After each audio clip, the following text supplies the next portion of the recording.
1달러에 1,500원.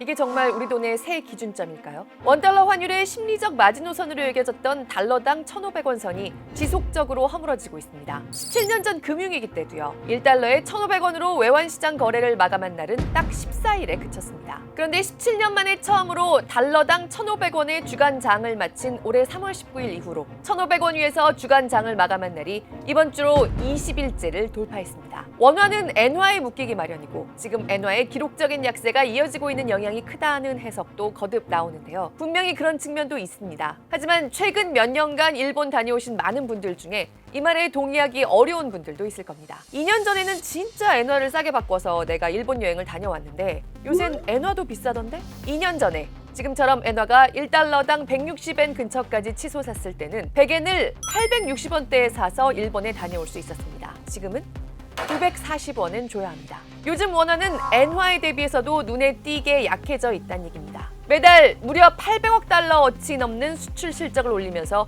우리 무역사상 초유의 대규모 외화벌이가 2달 연속 이어지고 있는데 도대체 원화는 왜 이러는 걸까요? 언제까지 이럴까?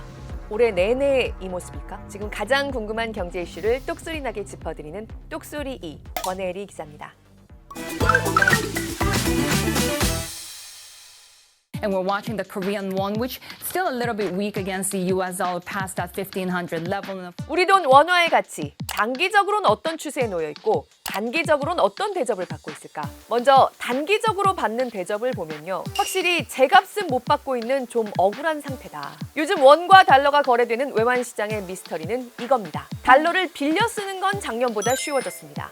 달러가 꽤 풍족하다는 얘기입니다. 그런데 원화를 팔아서 달러를 사려고 하면 그 달러가 너무 비쌉니다. 정말 이상하죠? 달러가 넘쳐나서 빌리는 비용은 전보다 덜 드는데 사려고 하면 기록적으로 비싸다. 즉, 달러 조달 부담은 별로 크지 않은데 환율이 너무 높다. 이게 바로 올 초에 한국은행 국제국에서도 지적한 외화자금시장과 현물환시장의 괴리입니다. 말이 좀 복잡해지는데요. 외화자금시장은 이를테면 우리나라에 들어와 있는 은행들끼리 내 원화를 담보로 잡힐 테니까 네 달러를 좀 빌려 쓸게. 3개월 뒤에 빌려간 달러를 갚을 테니까 내 원화 돌려줘.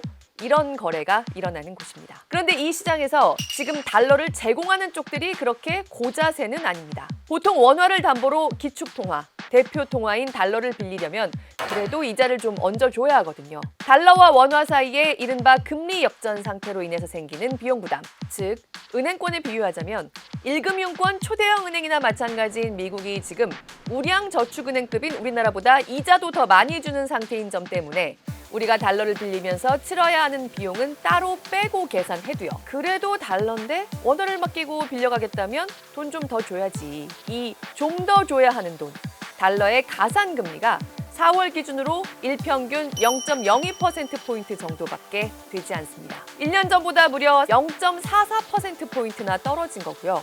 이 정도면 매우 큰 차이입니다. 1년 전보다도 달러가 훨씬 풍부해진 시장, 달러 구하는 게 더 쉬워진 시장이란 얘기입니다. 그런데도 지금 당장 달러를 팔고 원을 산다 또는 원을 팔고 달러를 산다 하는 시장에 가면 달러를 산다는 사람만 많고 원을 산다는 사람이 적어서 달러를 사는 값이 1달러에 1,500원이나 하고 있는 겁니다. 고환율이 지속되는 건 장기적으로는 결국 우리 경제 체력에도 걱정할 게 있다는 걸 시사하긴 합니다. 하지만 1달러에 1,500원이나 줘야 하는 가격 상태는 지금 원화가 제값을 받고 있지 못하는 거라는 게 해외 금융기관들로부터 최근에 반복적으로 나오는 분석입니다. 유럽의 대표 금융그룹 중 하나인 UBS는요. 한국의 수출 비중을 놓고 따져본다면 원화가 지금보다 5% 이상은 더 비싸야 한다. 특히 엔화 대비해서는 지금보다 원화가 8%는 더 비싸게 값이 매겨져야 시장 상황에 비춰봤을 때 적정한 자리라는 판단을 내놨습니다. 160엔 가까이 줘야 1달러를 겨우 살 수 있을 만큼 엔이 싼 상태인데 그 저렴한 엔을 940원이나 줘야 100엔을 살 수 있다고? 원화가 이것보다는 좀 더 비싸야지. 즉, 단기적으로는 분명히 원화 가치가 과도하게 저평가된 점이 있다는 게 UBS의 분석입니다. 싱가포르 은행 DBS가 올해 1분기에 자기네가 환율의 적정 가치를 평가하는 모델을 돌려봤더니 아시아에서 가장 저평가된 돈은 원화더라. 한국 경제의 지금 실제 체력보다 더 약한 취급을 받고 있다고 진단했던 것과 같은 결론입니다. 그런데 역대 최대 수출로 달러가 쏟아져 들어오고 증시는 코스피 8,000선을 훌쩍 넘어오르는데 왜 우리 경제 기초 체력에 비해서도 원화를 사겠다는 수요가 덜 살아나고 있을까요? 지금 한국이 벌어들이는 달러가 엄청난 규모지만요. 그 돈이 원화로 환전돼서 한국에 들어온다기보다 달러로 해외에 남는 구조가 고착되고 있습니다. 올해 1분기에 우리가 수출로 돈을 벌고 수입하느라 돈 낼 거 다 내고 나서 남긴 돈, 즉 경상수지 흑자가 무려 738억 달러입니다. 111조 원 가까이 됩니다. 지난해 1분기보다 무려 4배 가까이 되는 엄청난 규모로 늘었습니다. 1분기 반도체 수출의 위력을 다시 한번 실감하게 되죠. 그런데 같은 기간에 해외에 투자된 돈, 그러니까 당장 원화 환전이 필요 없는 돈이 98조 원이 넘습니다. 해외 투자 규모도 지난해 1분기에 4배 가까이 늘었기 때문입니다. 수출로 버는 돈이 늘어난 만큼 거의 고스란히 달러를 비롯한 외환으로 해외에 뿌려지는 돈이 늘어나서 환율을 낮추는 힘이 약한 겁니다. 그나마 올 초까지 우리 시장에서 원화가 제값을 못 받는 이유로 지목됐던 또 하나의 현상. 기업들이 수출로 벌어온 달러를 원화로 바꾸지 않고 그냥 국내에서도 외화 예금, 달러 예금으로 쌓아둬서 그렇다고 했던 거는 이거는 좀 달라졌습니다. 지난 3월에 외화 예금이 역대 가장 큰 폭으로 줄어들어서요. 1분기 말 기준으로 보면 국내에 달러 같은 외화로 쌓인 예금이 최근 몇 년간의 외화 예금 평균치보다도 더 적어졌습니다. 특히 기업들이 3월 한 달 동안 달러 넣어뒀던 걸 인출해간 돈이 134억 달러, 20조 원이 넘습니다. 이 중에는 해외 투자에 보태러 나간 돈도 있겠지만요. 수출로 돈을 많이 번 기업들이 3월 말에 법인세, 세금을 내느라 그리고 국내 협력업체들에게 줄 대금을 원화로 바꾸느라 그랬다. 그만큼 원화 환전 수요로 작용했단 겁니다. 정부가 기업들에게 수출해서 번 돈을 달러로 좀 두지 말고 원화로 바꿔달라고 주문도 하고요. 은행들도 정부 기조에 맞춰서 외화 예금 이자를 자꾸 줄인 영향도 있을 겁니다. 그런데 사실 17년 만에 처음 1달러에 1,500원을 넘긴 건 바로 그 3월 중순이죠. 외화 예금이 확 줄었는데도 기업들이 달러 쌓아뒀던 걸 원화로 이때 많이 바꿨는데도 환율은 급등했다.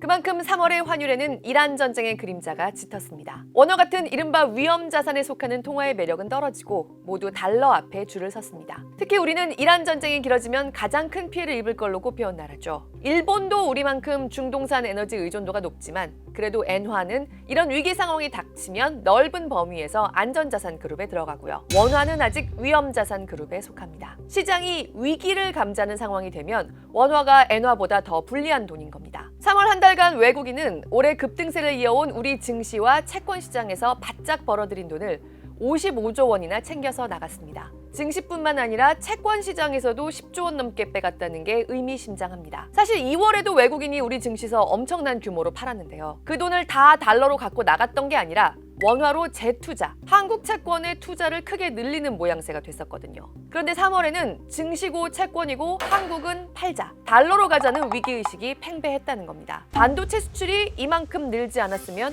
환율은 사실 1분기에 더 무섭게 뛰었을 수도 있었겠다 싶은 모습입니다. 그래도 우리 기업들이 벌어들인 달러가 다 해외에 나간 건 아니고 국내에 법인세나 협력업체 결제 대금으로, 즉 원화로 환전돼서 들어오기는 했는데 그보다 훨씬 더 맹렬한 기세로 외국인들이 우리 증시에서 번 돈을 달러로 바꿔가지고 나갔습니다. 여기서 많은 분들이 질문해 주시는 것에 대한 궁금증도 좀 풀립니다. 아니 이렇게 증시가 오르는데 왜 환율이 안 떨어지죠? 증시가 오르는 만큼 외국인들이 지금까지는 꼬박꼬박 달러로 바꿔서 가지고 나가고 있거든요. 외국인들은 코스피가 꿈의 8,000선을 넘긴 5월에도 40조 원 넘게 팔아치워 왔습니다. 이 중 얼마나 한국에서 원화로 재투자하지 않고 달러로 바꿔서 가지고 나가고 있을지는 좀 더 시간이 지나 봐야 확실해지겠지만요. 아무튼 이달 중순 이후로 계속 1달러 1,500원 이상이 이어지고 있는데 상당한 역할을 하고 있다고 봐야 할 겁니다. 이렇게 국내에 달러가 넘쳐날 요인은 많아서 달러 빌리기는 쉬운데 자꾸 원화 사겠다는 사람은 없고 달러 사겠다는 사람만 많은 상태가 되풀이됩니다. 그럼 앞으로는 어떻게 될까요?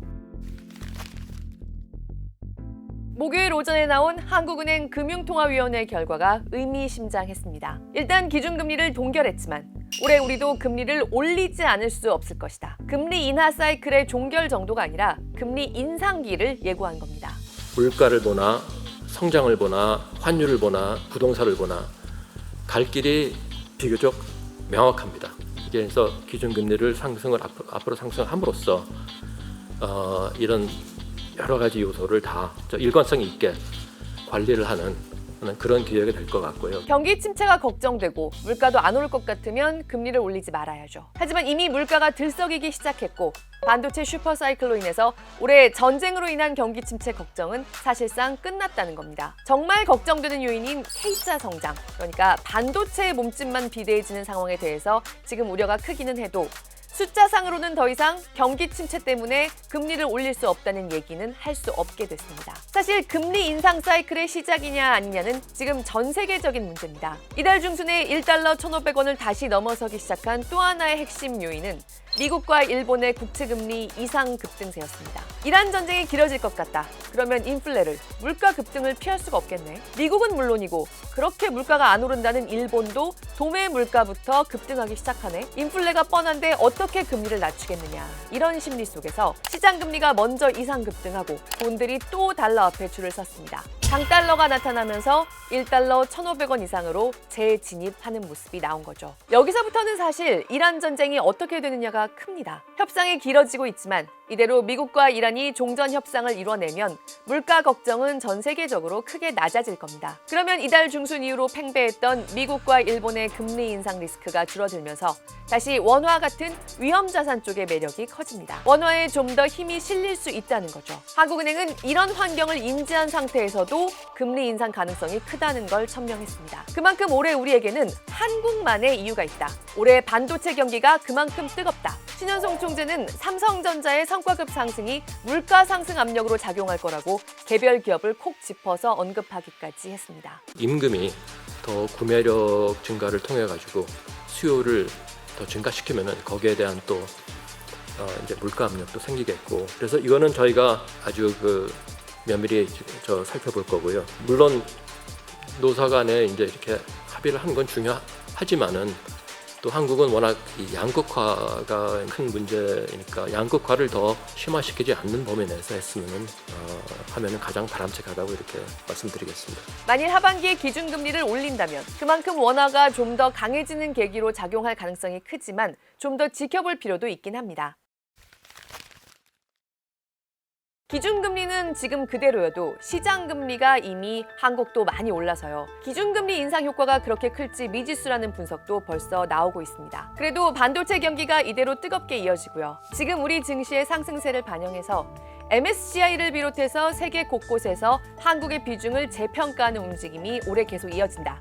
한국 증시의 비중을 높인다고 하면 외국인들도 다시 한국 증시 순매수세로 돌입할 가능성이 큽니다. 그렇게 되면 하반기에는 원화가 지금보다 강해질 거란 예상을 하는 게 합리적일 겁니다. 다만 이란 전쟁과 증시의 외국인 매도세 이전에도 1,400원 중반대를 넘나드는 고환율 기조가 이어졌던 걸 기억할 필요는 있습니다. 해외에서 돈을 많이 버는 만큼 해외 투자가 늘어나는 건 트럼프의 압박 때문도 있지만요. 근본적으로는 우리나라의 기초 체력이 잠재 성장률이 확연한 저성장 기조에 머물고 있기 때문이란 점은 피할 수 없는 사실입니다. 장기적으로 한국의 성장세가 매우 매력이 있다고 하면 결국 세상은 원화를 삽니다. 지금 우리의 잠재 성장률 전망이 그렇게 밝지가 않다는 거죠. 그리고 금리를 인상해야 할 만큼 올해 우리 경제의 성장세가 뜨겁다고 판단된다면 사실 정부의 재정 정책에 있어서도 전쟁에 대비할 때와는 다른 고려가 필요해질 시점입니다. 전쟁 추경을 편성을 했는데 반도체 산업의 호황으로 인해서 예상과 다르게